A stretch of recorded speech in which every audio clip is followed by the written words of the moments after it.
नमस्कार. आज मी असं काही वाटलं बोलावं म्हणून आज बोलतो आहे. आणि हे जे मी बोलतो आहे ह्याच्यापासून मला काही फायदा नाही आहे आणि नाही कुणाला मी ट्रोल करतो आहे. या हे ज्या मी जे बोलणार आहे याच्यापासून मी कुणाला असं दुःख दुःख व्हावं काही म्हणजे प्रकारचं म्हणजे काय वाईट वाटावं असं काही नाही आहे.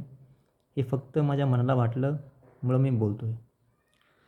आजकालचं काय सरकार म्हणजे एक टाइप ऑफ सगळ्यांना ना पैसे वाटते आहे. म्हणजे फ्री पैसे.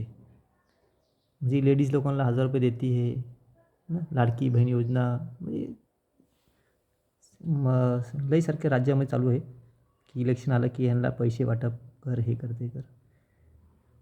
आणि एक तुम्हाला सांगण्याचं हे गरज आहे, की मी कोणत्या पक्षाचा आणि कोणत्या ह्याचा नाही आहे. मी फक्त वारंवार तेच सांगतो आहे, की मला फक्त एक सांगायचं आहे आणि ह्याचा कुणी हात जोडून विनंती करतो, की याचा काही वाईट शब्द घेऊ नये.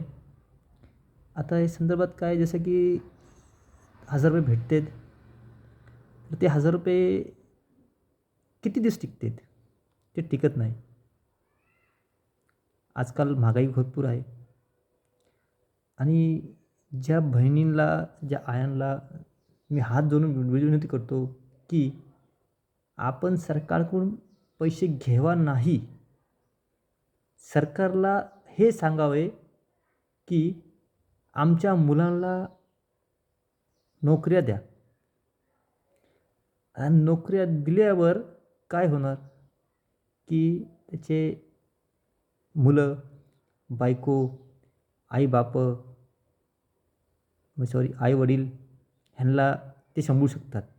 आता पगार भेटला तर हमखास त्याची लाईफस्टाईल वाढणार आणि तो चांगला ह्याच्यात जगणार आणि ह्याच्याने काय होणार त्याचे मुलं पण आणि चांगल्या शाळेत जातील. आणि आजकाल बघितलं आहे, की जॉब नसल्यामुळं पोरं आजकाल खूप वाईट संगतीत लागलेत. आणि म्हणून आई-वडिलांना बी ते रिस्पेक्ट करत नाही आणि खूप डायव्होर्स चाललेत. लहान पोरांना शिक्षण नाही, काय नाही. अशा भरपूर गोष्टी आहेत, की ह्याच्यात इफेक्ट करतात.